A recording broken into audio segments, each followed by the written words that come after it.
It's a great turnout today. We had great registration numbers, and so really excited to have you all here. And Sarah is taking care of our technology here, so moderating the chat as well as those who are coming onto the session. And just so you know, recording has started, and so then just want you to be aware of that. And we'll also have live captioning as part of our session today. Yeah. Yeah, they have it. Cool. Appreciate you.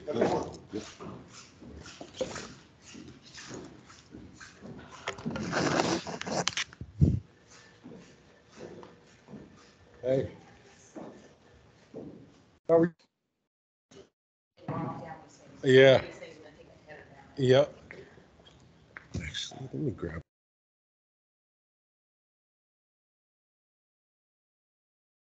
And looking at the chat and all the activity there. So thank you. And Lance, I'm so happy to visit Miramar last week and enjoy some boba tea for possibilities. And so since we're talking about that event, for those who are interested in joining the Possibilities Hour over at Miramar College, go email Lance about the opportunity to interact with our amazing community college students over at Miramar.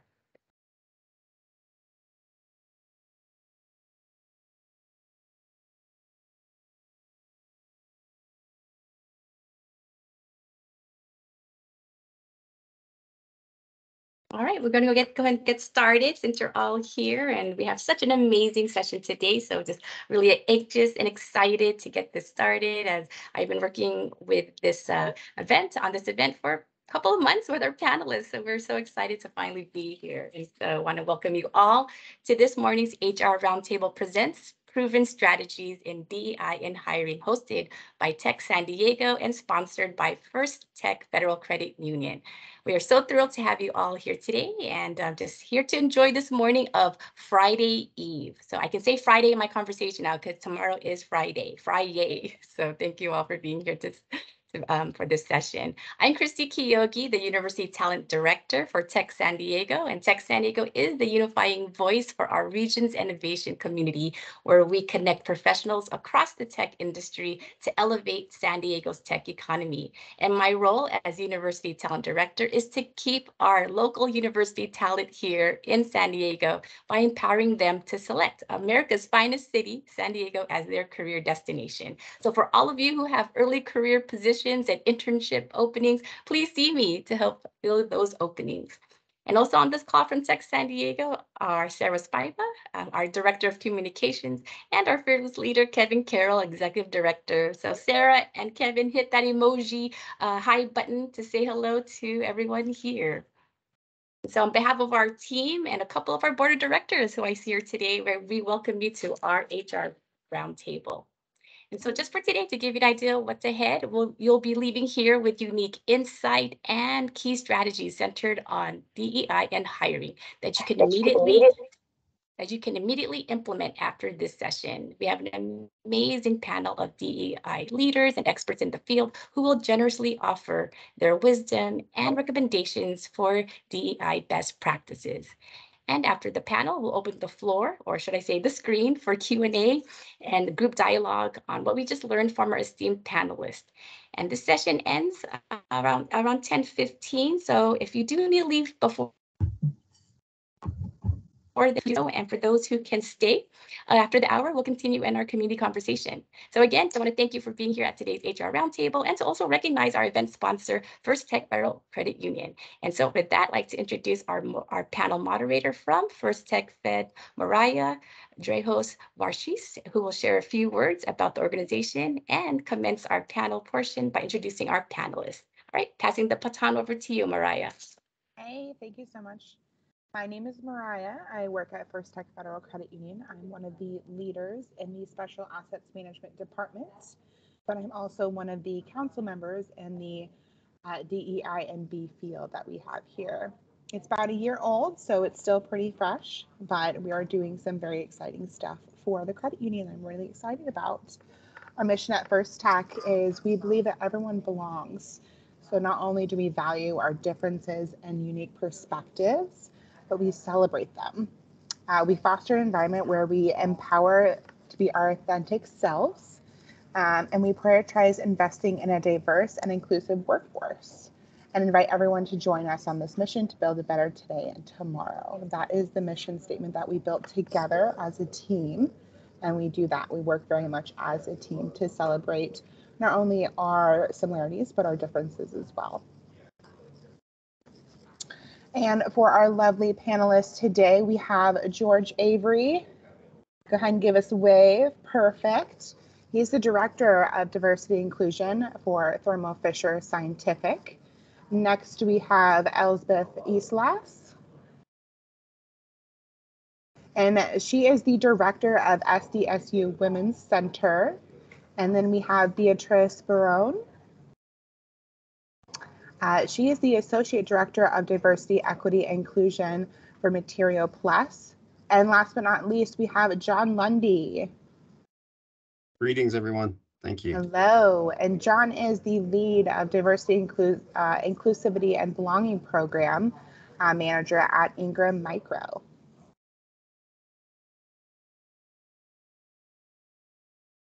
All right. With that being said, let's go ahead and kick it off for some questions for the panelists. First one, I'll give this to you, George. What platforms and networks have you used in recruiting talent underrepresented in the industry? So we've taken we've done some of the very standard things here at Thermo Fisher Scientific, and have worked a lot on branding and some of the marketing aspects. I'll just share, we have a very robust early career framework in place, and so we're going to campus and finding a lot of luck with that. One of the areas that we had been focusing on recently is sort of more of the mid-career supervisor talent.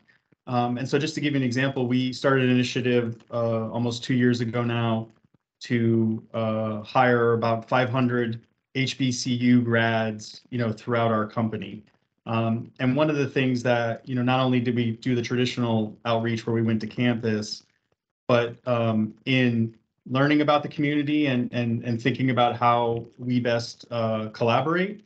One example was we started to engage with some of the fraternity or sorority organizations that are very prevalent at some of the campuses. And so many folks have lifelong relationships with these organizations. And so it was really a good learning for me and for us. But like I said, it was something that we started to do to say, how do we not only sort of collaborate, but also get our name out there, within this community that we, very much want to sort of grow our representation within our organization. So that's a recent example that I can share with you all.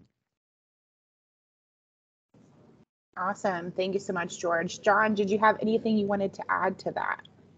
Yeah, thank you, Mariah, and thank you, George, as well, for leading us off. I've been fortunate to surround myself by leaders who have been instrumental in this space. And so we mirror, like George had mentioned, a lot of the actions and the initiatives are led through a kind of an inside out approach. We have our associates who are connected to the communities, then work with our HR teams and our business unit leaders. And so for us, our focus has been more closely aligned with networks that are going to help us kind of reduce or close the gap for the folks that are most furthest, I guess, from the economic, contribution. So the NOD is one that comes to mind. The National Organization of Disabilities is one that we're working with to not only diagnose our campuses, but also, ensure that we have accessibility, different resources for individuals coming in with specific needs. And so that's one that comes to mind. But as George had mentioned, being more intentional around partnering with, Hispanic serving institutions, HBCUs. And for me, I'm really passionate. We have offices in Phoenix, Arizona. And so working with the indigenous networks there, we've got a relationship with Maricopa County. They've got about, I'm not hyping up, Chrissy, don't kill me. I'm not hyping up any other junior college network or community college network, but what we've recognized is they've got about 200 students who are coming from various categories, disadvantaged and marginalized communities. And so we are seeing great progress there as well. Perfect. Thank you for that insight, John. Next question, I'm going to give this to you, Beatrice. Why is using an inclusive language and culturally responsiveness important in connecting with candidates? I think as folks are recruiting people from diverse backgrounds, it's very important to, take into consideration people's lived experiences, right? Like, and what does like professionalism even mean? The ways that we've seen professionalism has been through a very like white cis male lens, and really disrupting that, right? I think we've seen a lot of that with the millennial generation and with the Gen Z generation as well. And so being able to connect with different generations and also different lived experiences. Ways that folks can do that is, engaging with candidates, thinking about accessibility, thinking about, going beyond providing like closed captionings, making sure that there's different learning modalities while you're interviewing folks and providing that, not just asking folks like, if you need accommodations, like let us know, but just providing that as a way, like just giving it to people as an option, not having them request it. So for example, like if it is like a virtual interview, sharing your screen with the questions and not just like reading them out loud to people, because people might be visual learners and some might be audio and some might be a combination of both, like myself.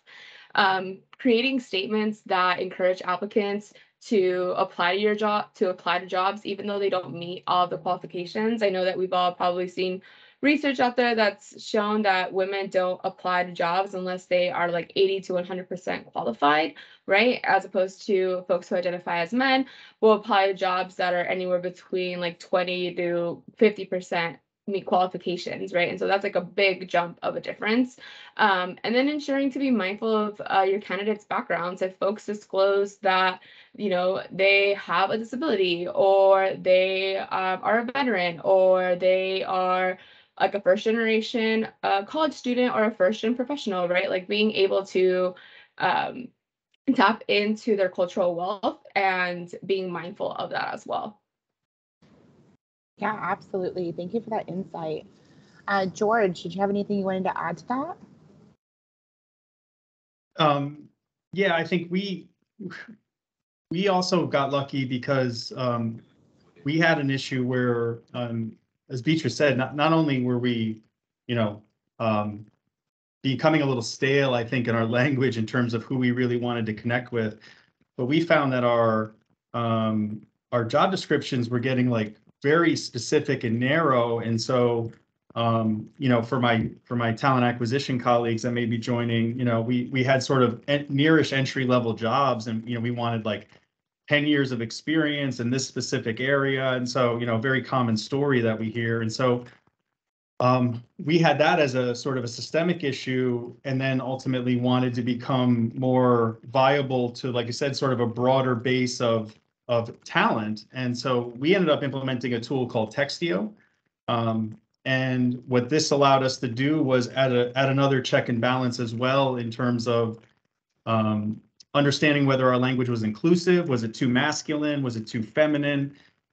Certain word choice we knew was overly specific, maybe even in our industry. And so we wanted to sort of have a little bit of a wider aperture. And so we use the software as an additional frame of reference for us to sort of keep us on track there, right? And this, along with training and education, like I said, as Beatrice said, allowed us hopefully to make ourselves more attractive to the talent that we ultimately wanted to engage with us on. And so that was just one thing that we had also implemented, from a technology point of view.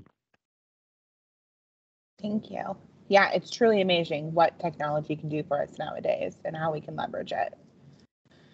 All right, last question here. What are collaborative ideas in building partnerships with local universities and communities, community affinity groups? I'm happy to start us off on that one. Hi, everyone. Good morning. So excited to be here with you all. So a few things come to mind. I think one is when approaching different campuses and universities, seeing it as a mutually beneficial potential collaboration and approaching it with a lot of humility. I think seeing it as, you have as a company, as an entity, a lot to offer, but also being willing to kind of like learn from different campus partners and universities, as well as being really clear about your why and approaching it as, we really want to foster some connections because we did this research we saw on your website and we're really interested in learning about more about your peer mentors or something along those lines, so that it doesn't read, I feel like, as transactional or as surface level.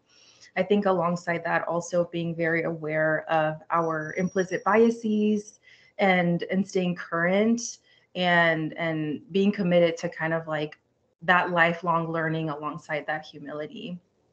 A couple other ideas that come to mind are offering alternative approaches of both networking and things like career fairs. So career fairs might read as something that's not as accessible or as kind of like attractive or appealing to historically underrepresented students, like students of color. And so seeing if there are ways to perhaps come to, let's say, a cultural community center at a university and offering drop-in hours or an info session or something along those lines to kind of bring that knowledge to folks and help to demystify it and kind of destigmatize it. I think alongside the concept of networking is really explaining what that means. I think I come from Mexican, my parents are Mexican immigrants. And I remember when I started coming to school here and entered college, I heard so much about networking. I didn't really know what it meant.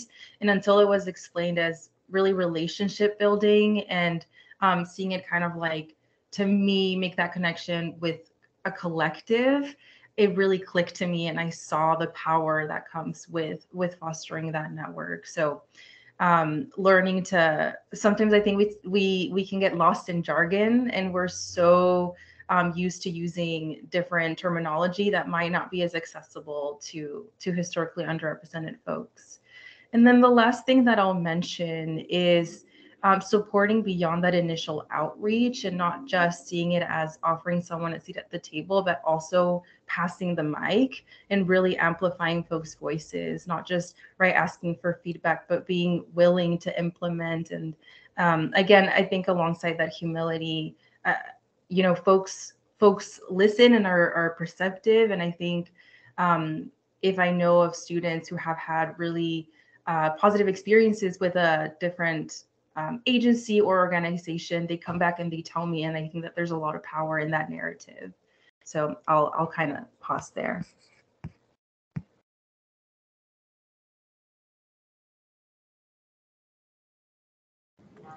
Perfect, thank you. Beatrice, is there anything that you would like to add?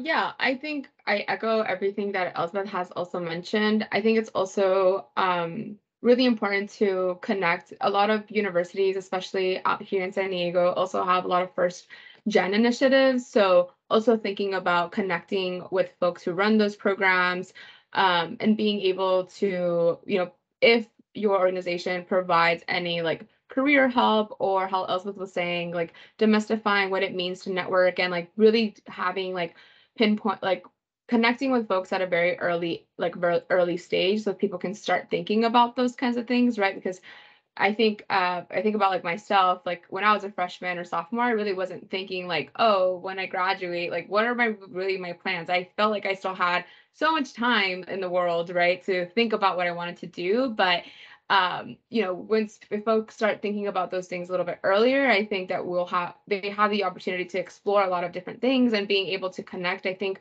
also sharing the different internship opportunities. I know, Christy, that is like one of your main goals, but being able to like really connect with people and talent that they usually wouldn't be targeted at like a traditional career fair, and being able to bring them in, or folks that are not like typically seen in the industry, right? Like I work for a marketing consulting firm, and there's not a lot of folks of color in in the industry in general. So really thinking about, I myself don't do recruiting, but partnering with our talent acquisition team to think about recruiting strategies in terms of partnering with institutions throughout the nation, of bringing in more talent of color, and being really like one of like the leading consulting marketing firms that have really a diverse group of folks working at the organization. And I actually want to chime in this part. I was talking about partnerships and what's that really mean? Because I know that when I work with employers, do partnership means, okay, I just show up for an info session and that's a partner. And so if, and if our panelists can elaborate on what that means to you partnering with our universities or community organizations or employee resource groups, that would be great to share that insight so our employers are aware of the approaches in meaningfully partnering with our organizations. Yeah. John, thank you. Yeah, I'll just add on to what Beatrice had mentioned, and thank you, Christy, as well for your comment. For me and what I've been able to structure or build our platform at Ingram Micro has been really looking at the intersections as well. So with the proximity in San Diego to Camp Pendleton is working with, the veterans networks, and there's so many veterans networks, but the veterans networks that intersect with either disabilities or women who are transitioning or spouses who are also in need of or looking for opportunities. And so we've been successful by leveraging our intersectionality and working with various internal ambassadors and external networks to help us strengthen our ERG platforms. LGBTQIA, like I said earlier, individuals with disabilities and veterans have been kind of the key pillars. But now as we're expanding out with 7 ERGs, we're really more focused in on how are we influencing and pulling in more folks from the community. So I'll stop with that. But yeah, thank you for the question, Mariah.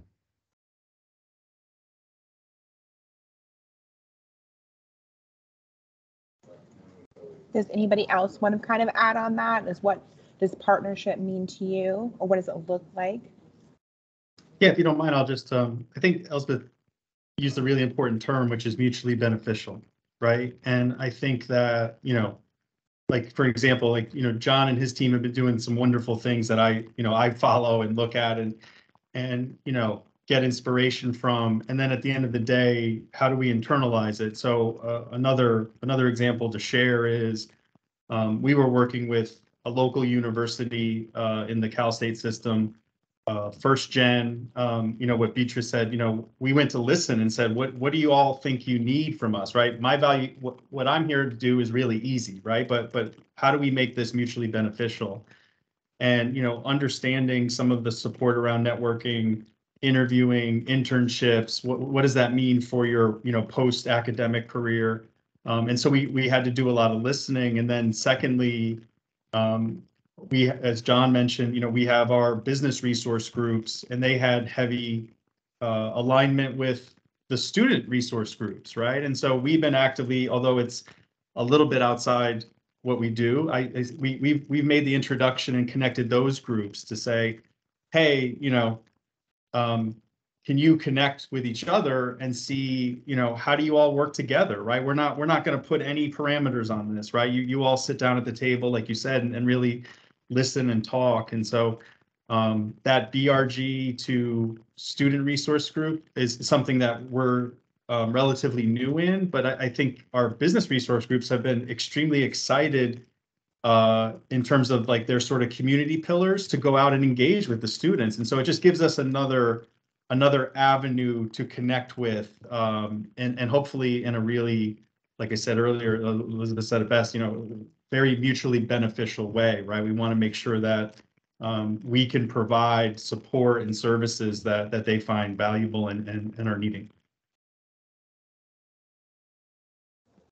Thank you, George and Christy, for the follow-up question. I think that one thing I'll add too is it's not a one-size-fits-all. I think being also very aware that what might work for a cultural community center may not work for an employee resource group.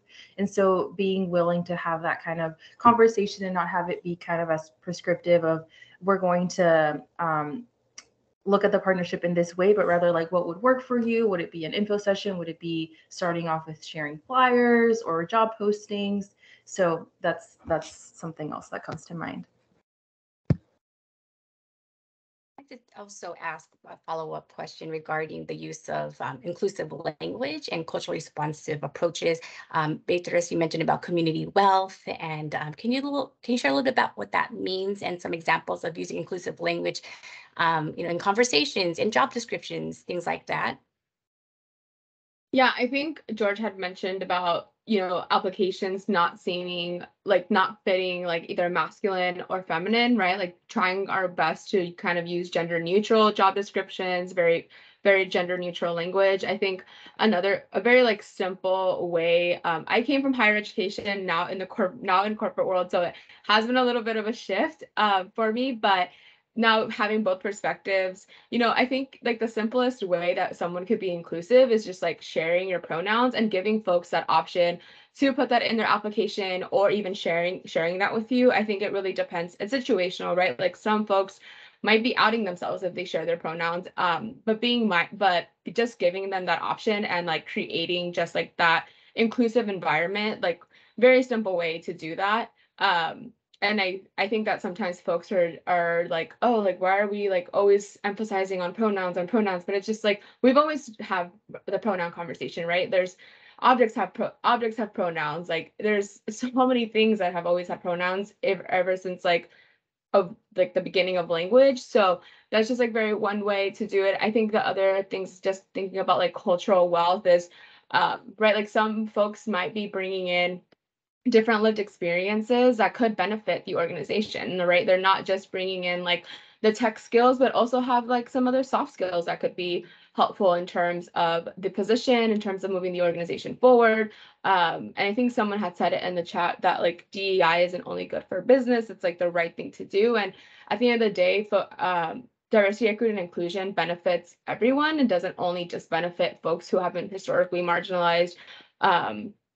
So, and it's good for business, right? Like I think the ways that the employee market, and like the ways that just in general our demographics is changing, and so we are becoming more diverse. Like things are shifting, and the ways that hiring in like 15 years ago, even like 10 years ago, is not the same as it is now, and folks are wanting a lot of different things. I think also with the start of the pandemic, and it has shifted a lot of mindsets and the ways that folks have also have looked at work, and how the way work fits into their lives too. So thinking about that as well.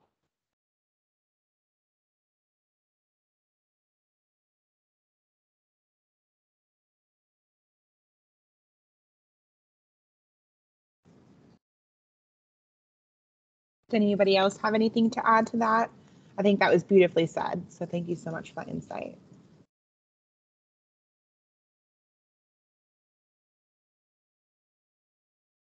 Thanks. So then also, for those here, you can also post some questions on the chat that we'd be happy to answer, because at this time, this was our formal panel portion of the session, because we want to spend some time with your own Q&A and have a group dialogue about what we've just learned today, and what we leaned into today from our esteemed panelists. And so before we move forward with our group dialogue and Q&A, I just want to thank Mariah for moderating our panelist portion of today's panel, and having First Tech Federal Credit Union as part of our event today. And so any things you want to share, Mariah, just what you learned from our panelists? Yeah, I think it was all insightful. We started using pronouns to carry on that conversation in our signature lines about a year and a half ago, and it's been great to move that forward. It's been great to have the DEI&B panel and council, and share through our lived experiences. And we have a portion on our internal website called Who We Are Stories. And it's just that, it's people sharing their lived experiences, whether it be, this month was Hispanic Latinx Heritage Month, and we had a couple people share their experiences and their stories. And, who they are and what they love. And it's just amazing to see people thrive and for us to educate each other and just celebrate each other. So I want to thank you all for those experiences and insights, and I will definitely take some away to First Tech. Thank you so much, Mariah. And so I do have one question before we open up the screen that I'd like to ask our panelists, especially for our attendees, to leave here with some takeaways regarding some call to action items. And then so this is for all our panelists. So how can our HR and talent acquisition professionals advance their DEI efforts and initiatives? What are some, one or two, suggestions, recommendations that our attendees can leave here today with and immediately implement right away regarding DEI best practices? I can kick us off with that question. As if you are in a recruiter position or a talent acquisition or HR and are advocating or recruiting folks from historically underrepresented backgrounds, I think really be an advocate for your candidate, especially when it comes to pay equity and equality, right? I think being a change agent by supporting and bridging the pay inequity gap, particularly for Black, Native, and Latina women, right? Sorry. So I think really advocating for your candidates and making sure that they are getting getting the compensation and the benefits that they deserve and not really shortchanging them in a sense, right? Because a lot of the times folks, either if you are like a first gen professional or don't really have the mentorship to kind of guide you and navigate the job search process, you might be selling yourself short, right? And so I think as recruiters, as talent acquisition folks, like making sure that you're being that advocate for your candidate in every step of the way. And then when recruiting, thinking about that there's a diverse candidate pool that goes beyond just race and gender, years of experience and education, right? If folks disclose like veteran status or disability status, like making sure that there's identity is very complex, right? And I think when folks think about identity, we think about automatically just go to race, ethnicity, and gender, but it's much more than that, right? And so thinking about diversity in a much more complex and wider way. And then I think Elspeth had touched this a little bit earlier, but recognizing that we all have unconscious bias, right? Like even myself that does this work every single day, there's still like, I'm never thinking that I'm like, I know everything DEI, like I know everything, because everything is always changing. The world's always changing. The ways language is always changing. Generationally, folks are wanting different things, right? And are expecting different things. So I think making sure that we're leaning into unlearning and dismantling our unconscious bias, our implicit bias, and DEI is a lifelong journey and commitment. And so I always think about it as a marathon, not a race. So making sure that we're just keeping that in mind, and mistakes happen. And I think just making sure that if a mistake does happen, owning up to it and then just learning from it and moving on.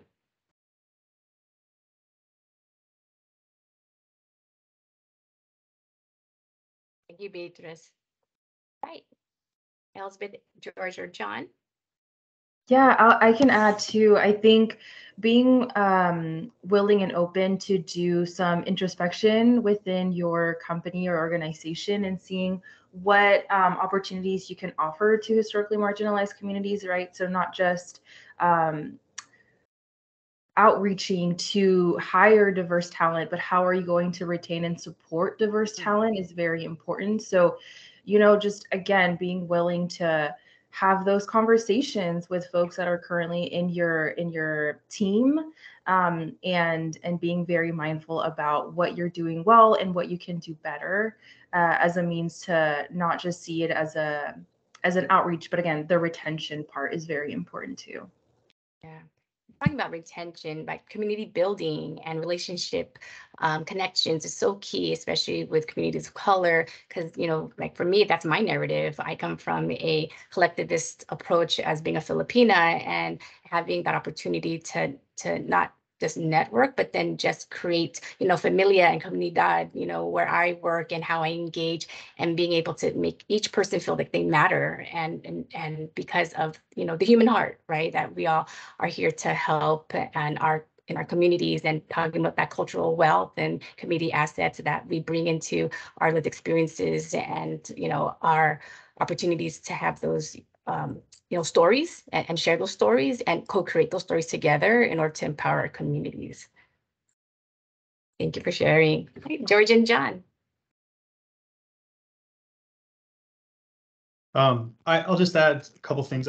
It's not overly exciting or sexy, but I do think, just to build on, I think we all have to look at our processes and sort of say, have they evolved to the point, over time, given our industries, our hiring practices, right? Are they hitting the right notes for the people that we want to connect with, right? Like I mentioned earlier, I gave you an anecdote that, we were hiring in a specific segment of the industry with specific background. And when you look at that over multiple years, we had gotten super narrow, right? And then we had to take a step back and say, this isn't who we are, right? But unfortunately, our process is sort of, like I said, not allowing us to be the most attractive, and to be more open-minded about capabilities and things, right? And so I think that for our HR colleagues, right, I think some of the things that Elizabeth and Beatrice said as well, right? You have to sometimes be an advocate. You have to sometimes be a challenger, right?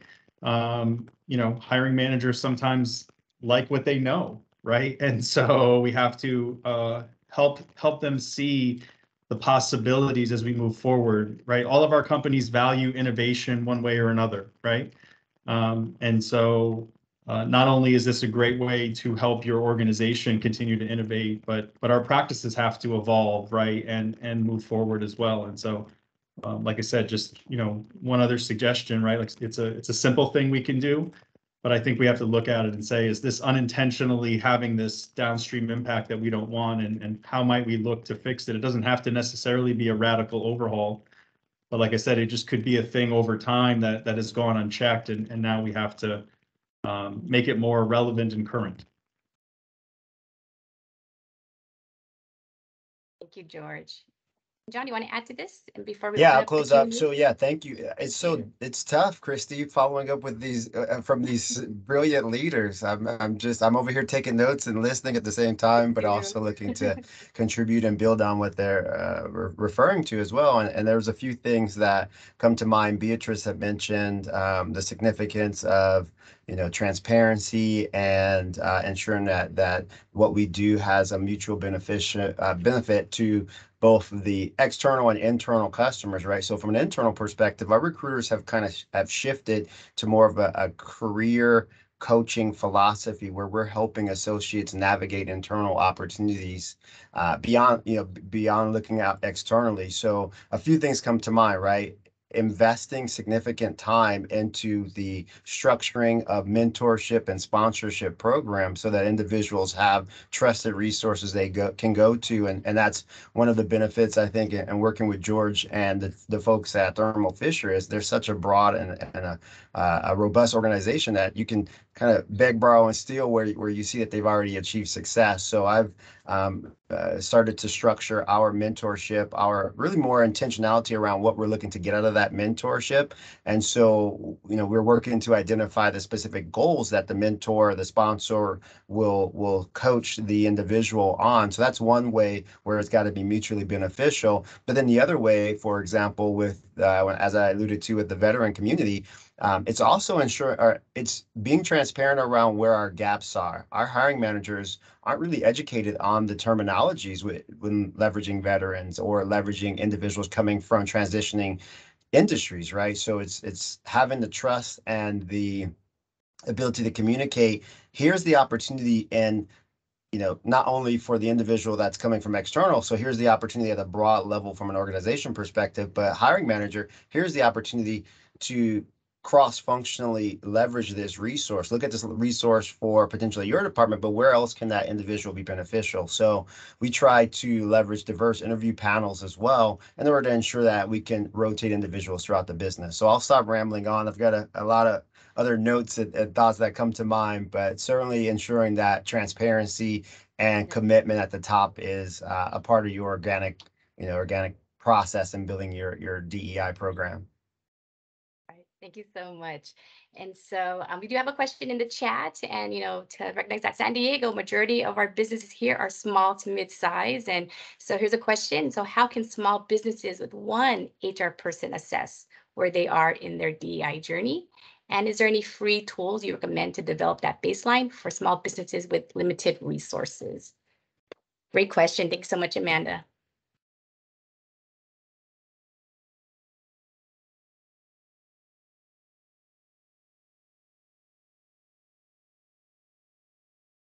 You don't mind, I'll just, echo what John has been doing. Like, I think the good thing about whether it's Christie organization like this, like Tech San Diego, or within an industry, or even, some of us as, HR, DEI practitioners, I think we're also here to help each other, right? Like you said, this is, we have smallish organizations that don't necessarily have all the resources. I think us as an HR community is there to help, and so we offer that up. John has already done that in the chat, and so that's his standard approach is around this wonderful sharing and this this wonderful collaboration. And so I think now that these connections have been made, whether they have been or have been not, like I said, many of us get solicitations via certain platforms every day trying to sell us stuff. Our colleagues reaching out and saying, hey, do you have a few minutes to talk about X or Y? I'm working through this problem. I have never seen anybody turn that down. So I would just suggest if you don't necessarily have all the financial or other resources at your hands, there's a pretty supportive community here that we can all leverage if that's at all helpful. I really appreciate that answer, George, because it is about us sharing and co-creating and learning from each other and using us as resources in this community, because we're all here committed to DEI practices and what we've learned and what we are still to learn about. So yes, let's rely on community as part of our community wealth. I'm happy to add too. So I'm all about sharing resources and sharing knowledge. And there are some handouts that I have that I can send to Christie, and then Christie, if you'd like to share them with attendees and other panelists. And I want to give credit to the Center for Inclusive Excellence at SDSU, which created most of these resources, which the Center for Inclusive Excellence is primarily geared towards faculty and staff. But there's so much knowledge that can be applied to small businesses, or large businesses. And so I'm happy to share those, and they deal with things ranging from how to run a search committee, how to be mindful of the language you use when creating a job posting, implicit biases to be aware of. So I think these can all be kind of starting points to assess where you're at and how to move forward.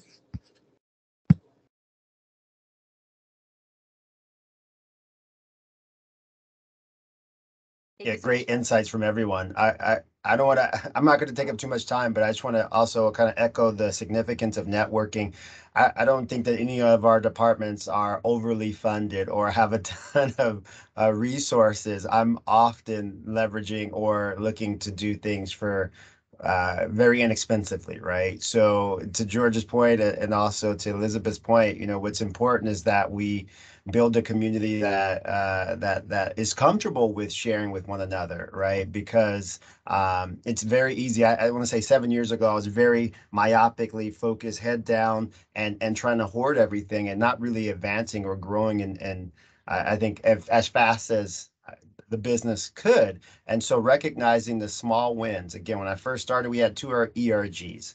Where we're at today, we have 7 ERGs. So recognizing the small wins with, even if you implemented a tool, we have our, we don't use Texio, it was too expensive for us, but we use Mathis and IO, and they do the same thing, right? And it integrates with our applicant tracking system. But I did a ton of research prior to us going with that. So to Elizabeth's point, if there's anybody that's interested in learning around any of the topics from social justice to community impact and working with individuals for, second chance or fair chance, I'm sure everybody on this call can provide insights into some level to be dangerous there. I just put in the chat our website, Tech San Diego. As you can see, this is part of our goal and mission to elevate our San Diego tech community is to help each other and lift and elevate what we know with knowledge and insight and wisdom. And especially, I'm coming from, working with university talent, where our next generation of tech talent, we can fill the talent shortage if we hire our recent graduates, and they're amazing. And all these positions you have in your companies, I'm here to assist and support that transition of our student talent from college to career. And looks like Kevin just got on the gallery window. Did you have something to share? I took my executive director's prerogative and put myself on camera. Great event. I know Christy and I talk to companies every day that really want to increase the pool and get some real diversity in their candidate pool. And so my question would be, first of all, for those smaller mid-sized companies, it is very, very daunting. And Christy, we should commit to getting a list of resources. I know some of our panelists already send us stuff. Let's get a collection of that so people can refer to. But people are vested in making this happen, and these panelists are a great example of that. You don't need to know about where every cultural center is on every campus, but Christy does. And so reach out to Christy, reach out to some of these other folks. So that's a comment. And then I have a question. It's really sometimes comes down to the hiring managers, and they want to hire people that look like them, not just in terms of the color of their skin, but education and background and everything else. Do you guys have tips on how to really coalesce your hiring managers on some of these things? It's great that that George is very vested in D&I, but I'd be really curious, and I think he's done a really good job. How do you draw that down to the people that are actually doing the hiring? Yeah, we've done, like I said, we've come at it, I think, from a couple different angles, Kevin. We've used the technology as sort of an entry point, as like a non-human check and balance, right? Because that sort of helps us, look at some of the language aspects. We've done a lot of training. I actually, interestingly enough, we had a sort of a strategy meeting recently, and one of the things that we identified in DEI and D was we've got to probably revamp our evaluation process as we interview. Now that sits in our TA function, but we were like, hey, should we look at, what is the experience like, right? How do we have a standard sort of process? What are we evaluating when we talk to folks, right? And so, like Beatrice said, I think our aspiration is we want to get it right, so you don't necessarily have to shepherd somebody through their talent. Will let them go through, right? And so that's the aspirational state that we're sort of trying to get to. But like I said, we've come at it from a process angle. We've tried to use some of the technology, and then lastly, right, we've tried to do a lot of communications and sort of entry change management to talk about why. Why is it important? Why are we doing this, right? Why does it align? And so we're trying to see the combination of those types of actions. Are they ultimately rippling through the organization, right? Or which ones are taking to it first?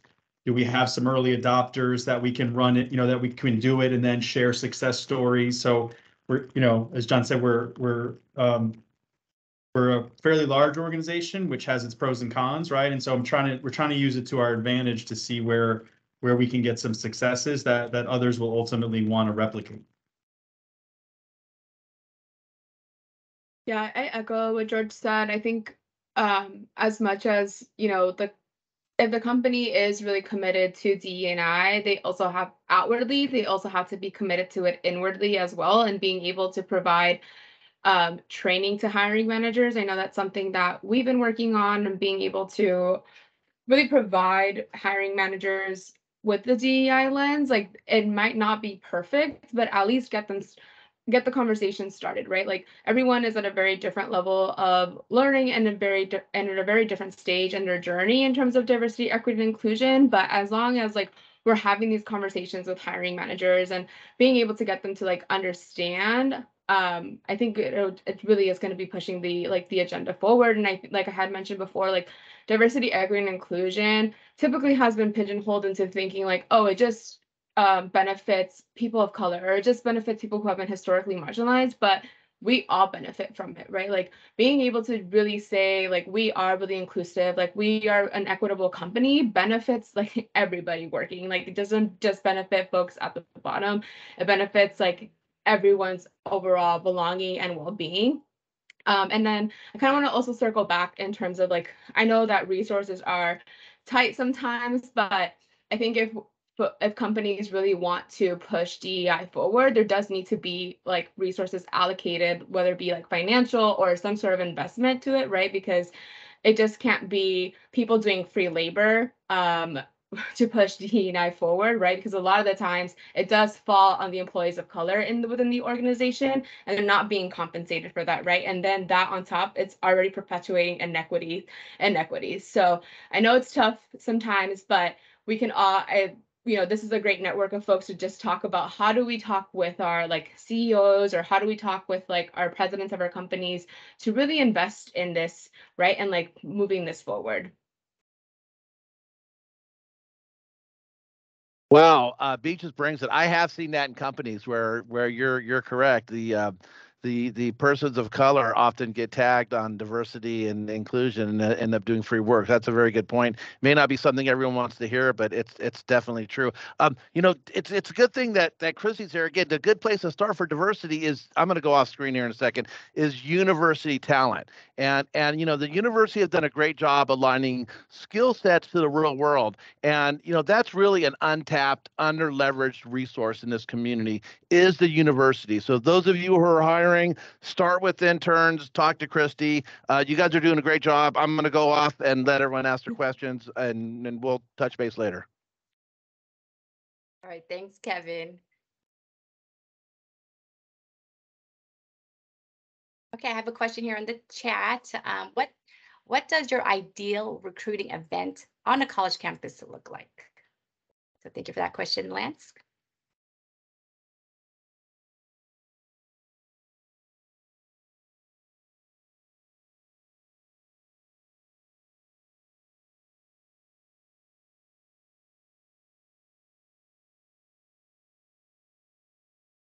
That's such a good question. I honestly have to think through it a little bit more, but just to offer some initial thoughts, I think having different modalities tends to be really helpful. I think when I was applying to graduate school, I used virtual fairs, and those were very accessible, and I think could be an opportunity for folks to kind of have more reach to different communities, and not just folks with disabilities, but also other folks that might feel a little bit intimidated by the idea of an in-person fair. However, I do see a lot of benefit to having an in-person fair, but making sure that it's that it also includes time where folks can reach out to the company or speak to the company more on a more kind of like personal or small scale level. And so in terms of an outreach event at a college campus, I do see a lot of value and strength in hosting, whether they be info sessions or drop-in sessions at cultural centers. Those tend to be really helpful. I know that I utilized them when I was an undergraduate student. So I'm not really sure if that helps, but I think in general it's not one size fits all. I think again, you can reach communities differently in different communities by doing either virtual, in person, or small scale. And to add to that, because I'm collaborating with Elsbeth with the SDSU Women's Resource Center, in addition to the UC San Diego Women's Center, is having not just recruiting, but it's more relationship building where the students are feeling there's a conversation, that they feel that they're being seen and heard for what they're doing on campus, whether they're involved in NSBE or SHIP, or whether they're involved in the cultural centers as a peer advisor, or working on student employment in the catering, right? That they are affirmed for those are essential soft skills they're developing. And then when the students feel that sense of connectedness and being able to share, hey, this organization was part of my story, made me feel self-agency, made me feel a sense of empowerment, made me feel a sense of, what I can bring to the organization from my academic training, from my major, from my student leadership and community service and volunteering. Those are things that, help our students feel a sense of already belongingness that enables them to think about, what can I do after I graduate to bring my talent to these organizations. So I think that would really make a great event. And here at Jacobs Talent Initiative, we're doing that. And we're having coffee hours, we're having network roundtables, we're taking students on a bus and having tech tours to our companies so they have access with the universities and our community of employers here in San Diego. So, please connect with me to support that connection and partnerships.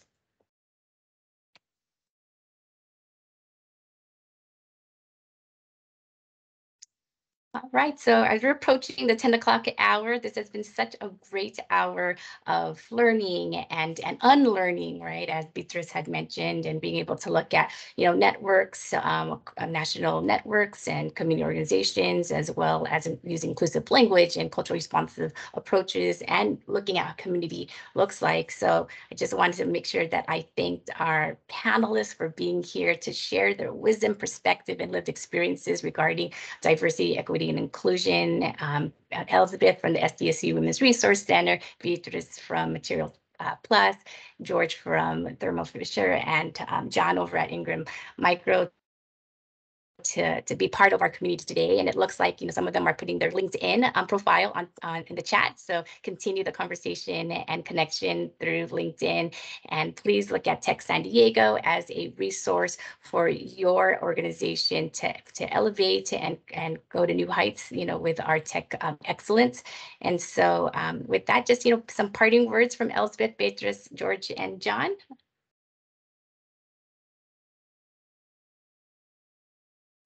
I just want to thank you all for taking time to be here. I think that's a testament to your desire to learn and evolve, not just within your company, but I think also as leaders. And so just thank you. I am not as active on LinkedIn, and so I'd love to still connect though via email. I also am new to Microsoft Teams, so I'm not able to see the chat, but if Christy could share my email, I'd be happy to connect in that way. And just I'm feeling a lot of gratitude, and just hope that we can continue the conversation. Thank you. Feeling the gratitude as well.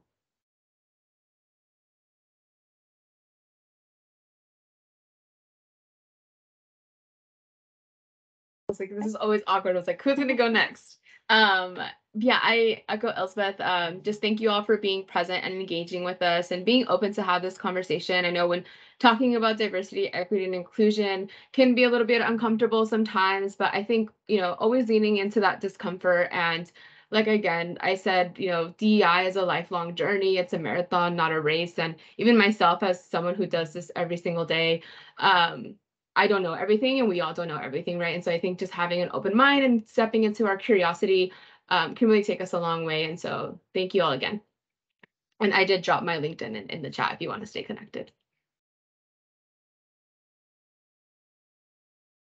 Awesome. Well, I'll follow up. Thank you as well, Christy and Tech San Diego team, for this opportunity. I'm always open to partner and explore, and I'm fascinated by leaders who stay in this space. As Beatrice had mentioned, this is not for sprinters. This is a marathon. This is an opportunity for you to create some resilience in what you want to do. But I would, really focus on, I would suggest really focusing your energy on what motivates you to be here. For me, it's reducing the proximity for individuals that are furthest away from, contributing to our economic evolution of our economics in the country. And so for me, I'm passionate about everything in this space, and that helps me not feel like I'm actually working. It's really just creating opportunities for individuals. And so I love every opportunity to work with folks who are, ultra learners, which is what this field will require you to be.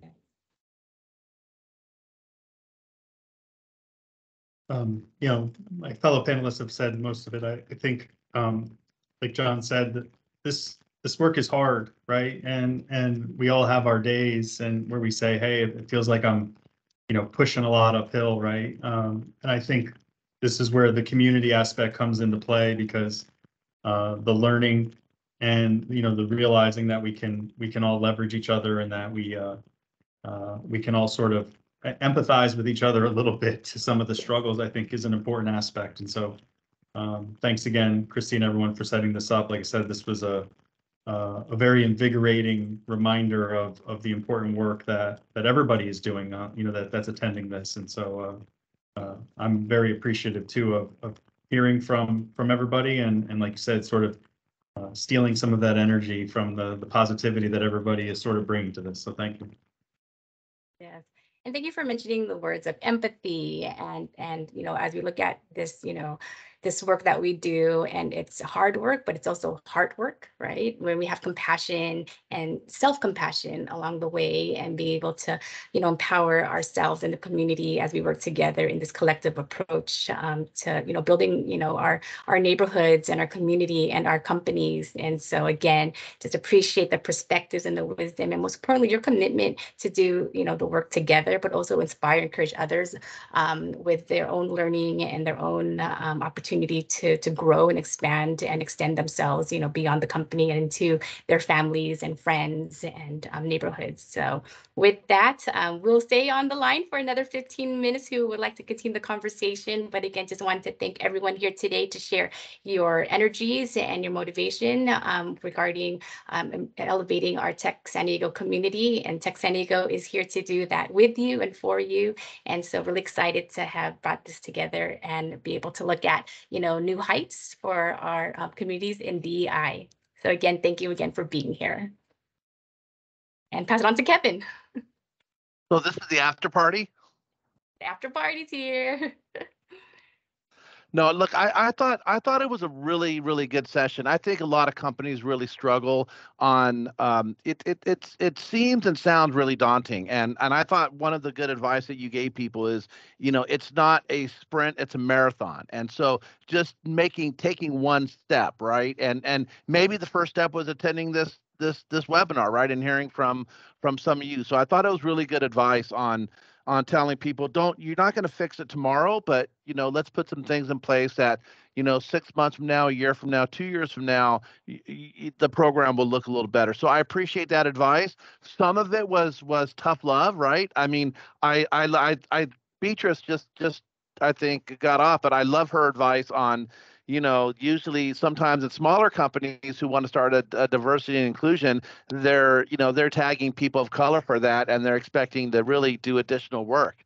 And so I really appreciate some of that advice and guidance.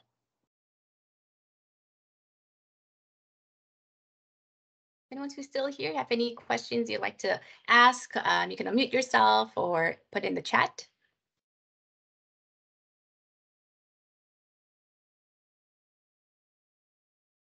And while we wait, I just want to do a plug-in, for Tech San Diego and the Jacobstown Initiative. I have great campus events that connect you to our world-class talent here at the universities and also our community colleges as well. And so please connect with me to go on panels and coffee hours and networking roundtables. I know Elizabeth would love to see you at our Heart to Art talk happening on November 3rd with SDSU Women's Resource Center, with the STEM Women in STEM Support Group.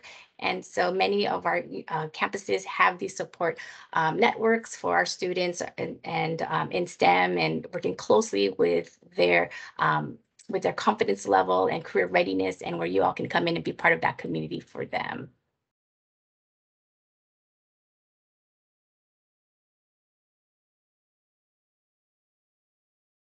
Okay, so there's a question in the chat from Pearl. And so thank you for all your DEI efforts. As a disability career counselor, I support individuals with disabilities like myself at SDSU through the Workability for program. I work with individuals towards their career goals. Many will get interviews, but oftentimes don't make it beyond, especially neurodivergent individuals.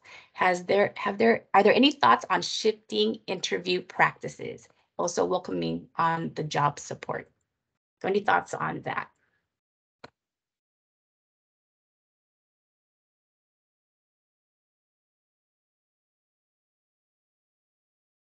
I'm happy to offer some thoughts, and then I will have to hop off afterwards. But thank you so much for that question. I think Beatrice spoke to it earlier, but offering things like if it's a Zoom interview, being able to post the question in the chat so that folks can also reference it. And I think knowing that interviews for the most part are nerve-wracking and intimidating spaces, and so finding ways to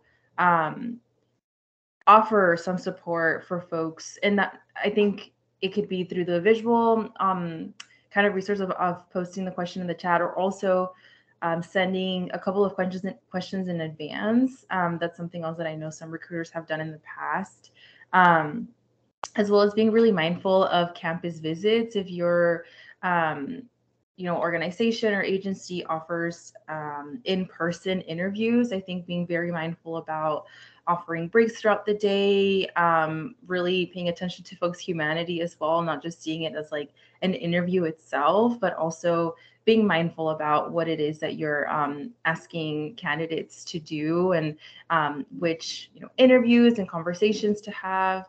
So those are all some things that come to mind. But thank you again for the question, and Christy for organizing, and everyone for being here. Take care. Thank you, Elizabeth.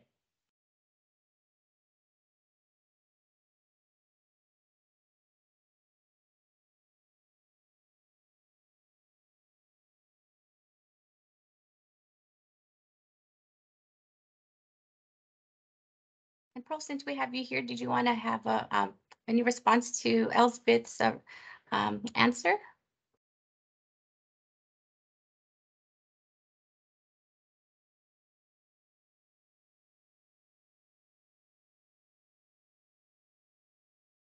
Yeah, okay. Don't yet. Anything? All right, as I'm looking at the chat and see who's still here, I had a couple more folks here still with us. And so, John and George, just, since you're still here, do you want to share a little bit about, what you're doing with the organizations in terms of your ERGs, and also looking at these community monthly cultural celebrations, as we've been seeing many backdrops and promotions for that. Yeah, thank you, George. Thank you, Christy, for the question. So yeah, there's several things that we're kicking off. Because of the size of our organization, we were fortunate to do kind of a listening and learning session about 2.5 years back. And so we're building on a lot of those responses from our survey, or at least from what we've heard from our associates. A lot of what we're focused on is the intersection within the community. So how are we, one, reducing that gap in between the individuals with disabilities and LGBTQI communities by providing either tours into our campus, apprenticeships. And so we are being more creative around how we're leveraging talent. And the brilliant effort that you're doing here, I've seen a significant portion of our business shift to focusing on the community college networks. And so a lot of what I'm doing today is partnering with our ERGs to then work with these different organizations on campuses to really ensure that we build a pipeline of talent. And then finally, what comes to mind is a associate value proposition. We're working to do a better job of cascading the message across the entire global organization around here are the additional benefits that maybe you're not taking advantage of, right, from a training or from a rotational perspective, but ensuring that we are being transparent around how we're measuring talent, what core competencies are necessary for success, and then giving coaching. I think this is aligned with the previous question, but ensuring that we're providing some level of constructive or tangible feedback to individuals who are going through interviews as best we can, right? We try to remove our hiring managers and have our HR and our recruiters kind of give that any insights that we can. But for the most part, it's I think that it behooves the candidate to do those really generic or I guess old school practices, the follow-up thank you messages in a timely manner, the questions around, how can individuals get involved in the company from, let's say, a philanthropic perspective. We have a pledge with United Way where we're going to be reverse logistics and recycling a lot of our electronics. So how can you get involved with that organization that you are interested in an untraditional or uncommon way would also be another way that I would suggest that you go about building your network in any organization that you're looking to build within. So I'll stop with that, Christy. Yeah. Thanks so much, John, for sharing. All right. And so we're glad we're able to share our time together today. And thank you so much for staying a little bit longer. So with that, I have the recording for this session. I'm going to be sending this to all those who are interested. And again, thank you so much, George and John, and for being here, and looking forward to furthering the conversation and seeing you at future events. So thank you, everyone, for being at today's HR Roundtable. Have a great rest of the day.